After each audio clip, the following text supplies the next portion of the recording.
Ladies and gentlemen, welcome to what should be a rather interesting game of chess indeed. It's a replay of the final game between Magnus Carlsen and Viswanathan Anand. So it's for the World Championship 2013, game number 10. So yes, it's a bit different to what I normally do. Well, I only play chess every so often, and this is the first time that I've ever commentated on an actual chess game. So this is a replay of that match. So what the hell, it should be interesting to see how this will work out. So just to give you a bit of the background, Magnus Carlsen and Anand were, well, this is up to game number 10, and at this point Magnus Carlsen managed to draw a few times and to win a few times against Anand, and he just needed one more draw to win out the match and become the world champion. However, from what I've been told, he didn't accept a draw, or just a draw without a fight actually, so basically he really wanted to really win this game, even though it was only needed to get a draw. So hopefully we should be seeing some excellent play between both players. I haven't actually seen this game before, so this will be the first time that I've actually seen this particular game being played between these two players. So this is for the World Championship. As you can see, the result is already up there, but we'll see how exactly they arrived at that result. Apparently we had quite a bit of destruction, for lack of better words, all around the board, basically almost everything getting players basically throwing almost everything they could at each other, and what the hell, we'll start onwards. So Carlsen's playing as white, Anand is playing as black in this case, so it's white to move, and bam, so of course he starts off standard pawn to the center. So keep in mind, my commentary is not quite going to be grandmaster level because of the fact that I don't play this game too often. This is the first time I've commentated. So in the case, we got pawn to the center for Carlsen, pawn a bit off center for Anand, knight towards the center. So as you can see, the center basically is getting developed. A bit of an early check from Carlsen on Anand.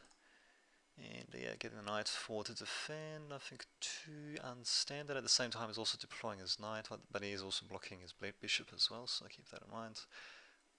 What to play? Anyway, Scott, just do it this way.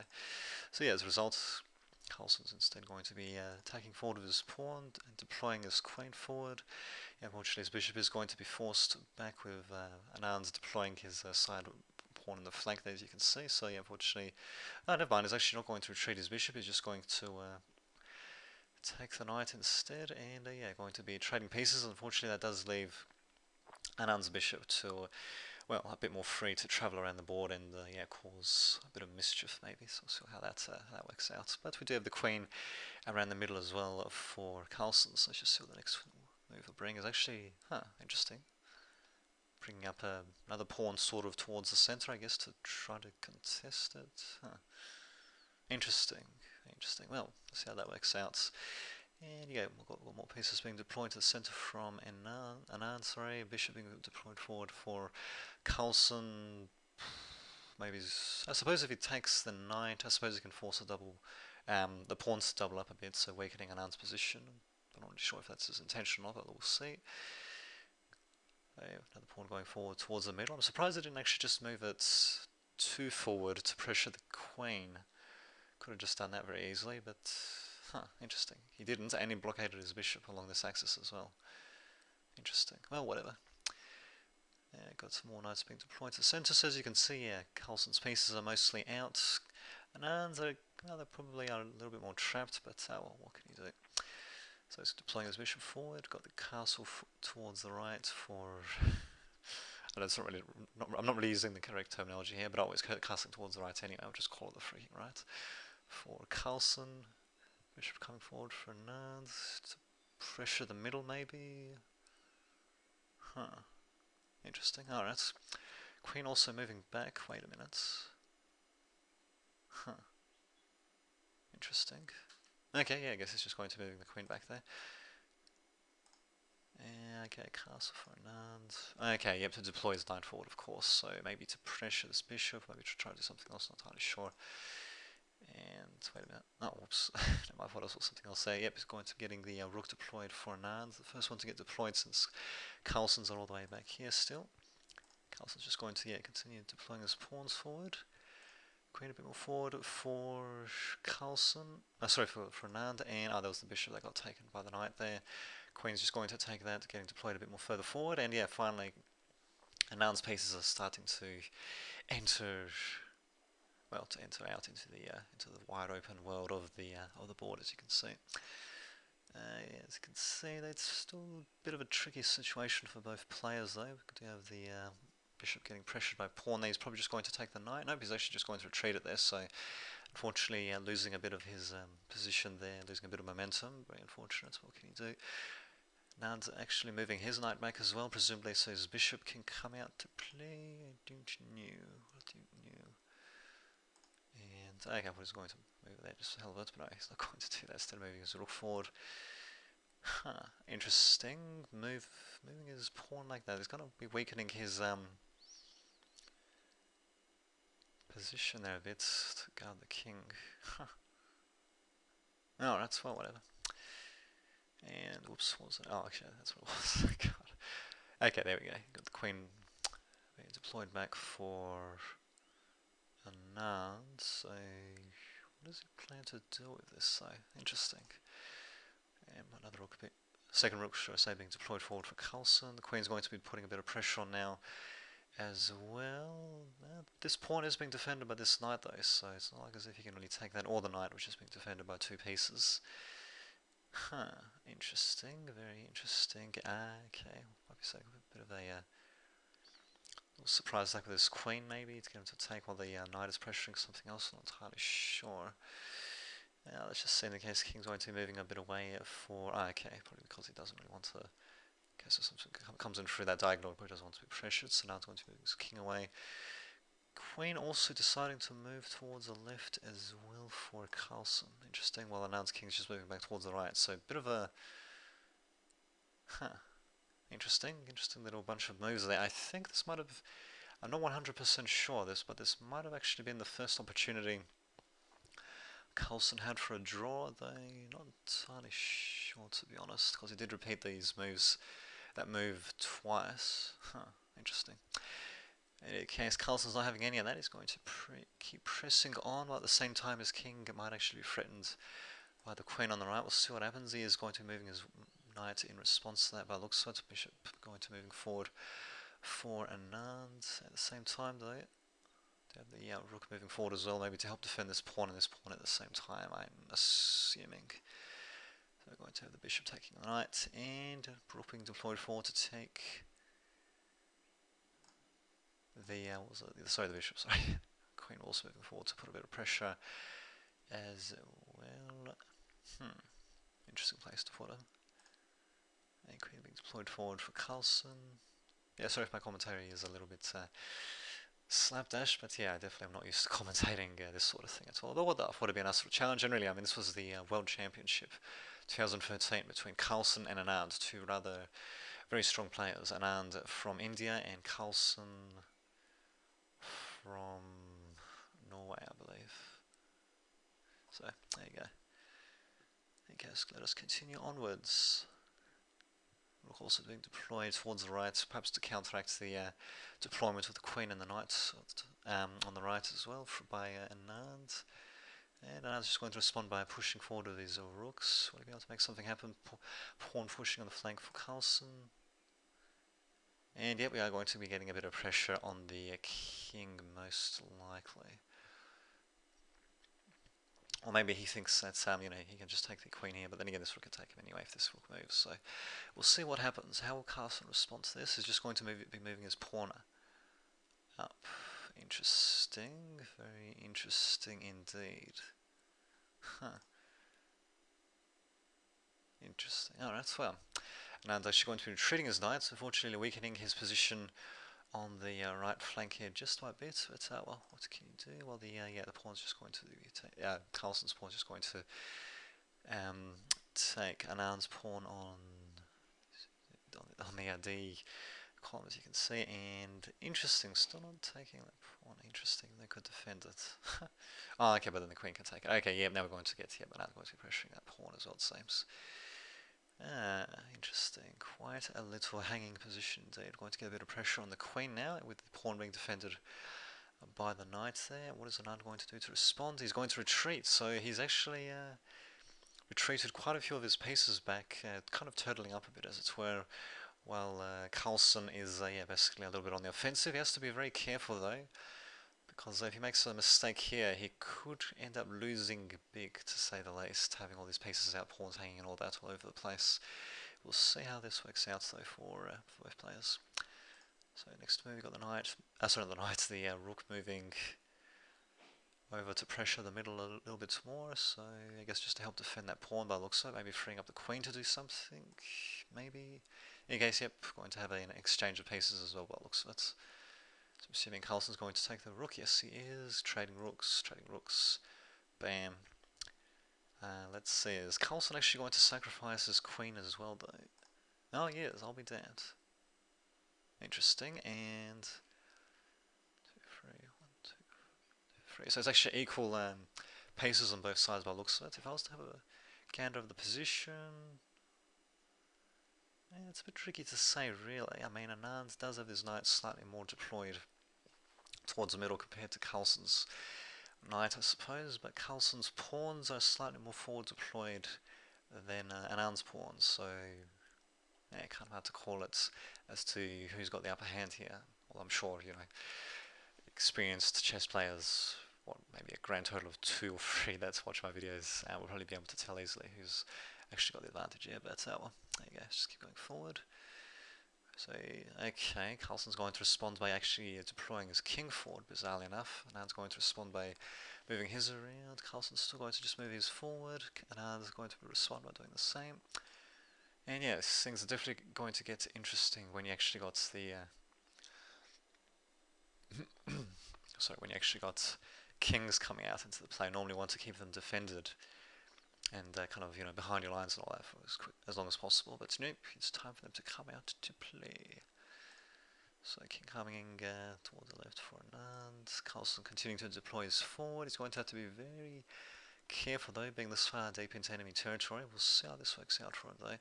So Anand's still continuing to bring his king towards the left, deploying towards the left. Carlsen also going to be pressuring with his own knight as well. Interesting, very interesting indeed. Anand at the same time is probably going to be putting a bit of pressure on the right, and he's going to see if he can gobble up some pawns. We'll see what happens. Kind of leaving his king a bit more open though, so interesting. As for Carlsen, how's he going to respond? Yep, he's going to move his knight there, of course, towards the middle. Well, yeah, as you can see, yep, Anand is trying to put a bit of pressure on Carlsen's pawn, so he's going to force this pawn to move most likely, unless if Carlsen wants to sacrifice it in order to do something else. What will he do? Nope, he will just move the pawn, of course. So he just moves it one square forward. At the same time, we're going to be having Anand continuing to pressure the right, a bit of an open position on the left. Very finicky game indeed. Let us continue onwards. And yep, of course, Carlsen going to be deploying his knight towards Anand's king. Interesting. While yeah, Anand's going to continue pressuring his pawns and all that.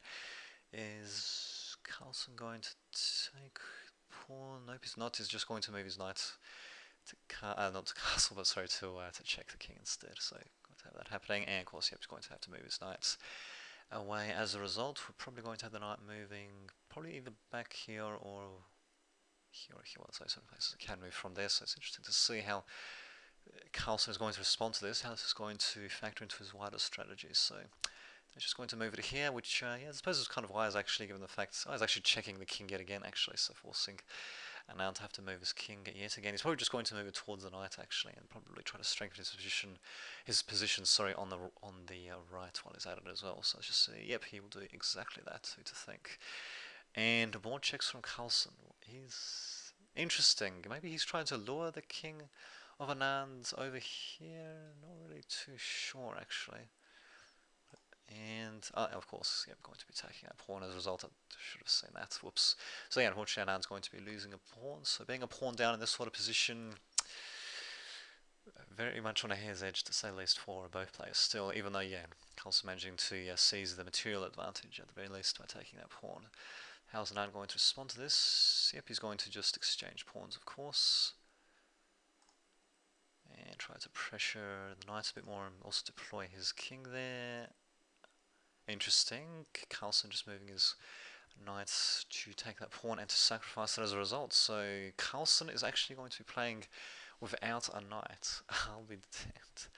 talk about some risky freaking play. He really is not looking to play this for a draw, it seems.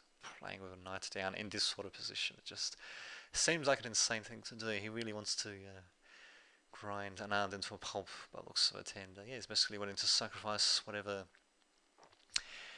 he needs to sacrifice in order to try to at least get a shot at doing that. But God, such.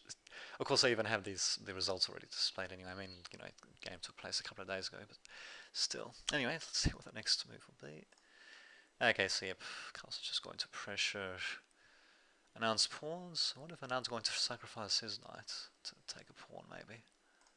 Nope, he's not. Instead, he's just going to, yeah, he's going to gobble up these other white pawns of Carlsen's instead. So, what's Carlsen going to do? Yep, he's just going to take Anand's pawns. Anand's going to do the same thing on the right. Carlsen taking on the left, and no, this pawn's going to be free to maneuver. Well, actually, no, well, Anand will be able to stop it with his king. I suppose instead, Anand's going to deploy his knights, presumably towards the left, to try to stop Carlsen's pawns from reaching the end of the board. We'll see what happens.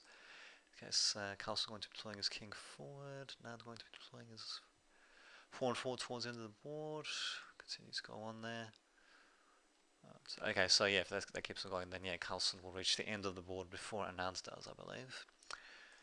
So yep, Carlsen going to moving forward a little bit more. Anand is still continuing to move his pawn forward. Interesting. And there we go, queen for Carlsen, not too surprising. But at the same time, we're going to have a queen for Anand, and he's got an extra knight as well. But Carlsen, on the other hand, does have 3 extra pawns. So depending on how he plays this, well, as you can see, you can see the goddamn results. But what the hell, we'll see how this plays out in any case. So let's see. So Carlsen's going to respond by pressuring the knight a bit. What is Anand going to do? Of course, he's just going to defend it. Huh. Interesting. And what about Carlsen? Is he going to? No, he's still going to continue pressuring the knight, moving his queen just a little bit towards like side of the board. Interesting. While yeah, Carlsen also tentatively moving his queen up, and of course checking the king at the same time. Why not? Why not indeed? So okay, we can't get the queen there to defend either. That was too bad, because the knight will just get it, so yeah, the queen will get like that. So, or the queen can just get it. So anyway, the hell, moving forward. Yep, it looks like Carlsen unfortunately is going to lose a pawn as a result. He could lose either pawn really. Never mind. Apparently, Anand's going to just check him instead. Interesting. Carlsen's going to reply to this by moving his king down there, which is an interesting thing to do. I suppose if Anand moves his queen here, then yeah, he can just take the knight like that. Well, on the other hand, he can just take the pawn with the knight anyway, so he's going to do that. Yep, he sure is. So how's Carlsen going to reply to this? He certainly did some very risky moves, that's for sure. I mean, even my limited experience in the game, I can see that. He's definitely played a very risky game indeed. And just a few more moves left to go, I believe. We'll see how this plays out towards the end. So, Carlsen's move is going to check Anand. Anand's just going to move his king away. Carlsen again going to check. And are we going to be seeing an exchange of queens? Yes, we are. Who to think? So at the same time though, Anand can no longer win actually, because he's only got a knight now, and I'm pretty sure you cannot checkmate your opponents with only a knight and a king. So Carlsen, if we can get these pawns deployed, one of them deployed towards towards the end of the board, then I suppose he can get a queen out, and yeah, probably win out that way. The only problem is though, still got a knight for Anand to try to take this pawn, and yeah, this pawn's all the way out here, and yeah, the Carlsen can't really support it with his king being there. So see what happens. Yeah, of course, Anand going to be moving towards the pawn going to move towards Anand, and yeah, going to be gobbling up that pawn, of course. Not really sure why exactly he moved the pawn like that, but okay, of course, probably to get him a bit further away from this pawn. In any case, yeah, the pawn going to be moving forward for Carlsen, and really there's only one move left for Anand, and that's just to take the pawn with the knight. Anything else, and really he just can't let that pawn get to the end of the board. So Anand taking the pawn, and there you have it. That's it. No more moves. Apparently that counts as a okay. Well, there you go. That's it, that's a draw basically, because yeah, you can't checkmate just using a knight and a king. So yeah, funnily enough, Anand actually ending up with a material advantage at the end, like, technically, but really, neither player is in a position to checkmate. So quite a hard-fought draw indeed. Carlsen, he did have a couple of opportunities to draw, especially when I noticed Anand making those repeat moves. That was basically being forced to do that in order to create a draw because there wasn't anything else he could really do. But no, Carlsen, he sacrificed and yeah, basically threw everything he could at Anand to try to get a win instead. And I dare say that is kind of admirable, really. I mean, he could have just taken the draw, a couple of opportunities, become world champion, but nope, he. I mean, look at this. Got total destruction, basically. Just a single knight remaining for Anand, which can't checkmate. So wow, played to complete destruction of all the pieces, just about. Incredible, simply incredible. It's not a wonder that this game drew a record audience in India and yeah, quite a bit of interest around the world, which is also part of the reason why I decided to commentate on this as well. It just seemed to be, one of those sorts of games that you just don't see too often, to say the least. So there you have it. So I'm pretty sure Carlsen was from Norway. Yes, I'm pretty sure he was. But anyway, there you go. Until next time, this has been Dame Davidovich signing off.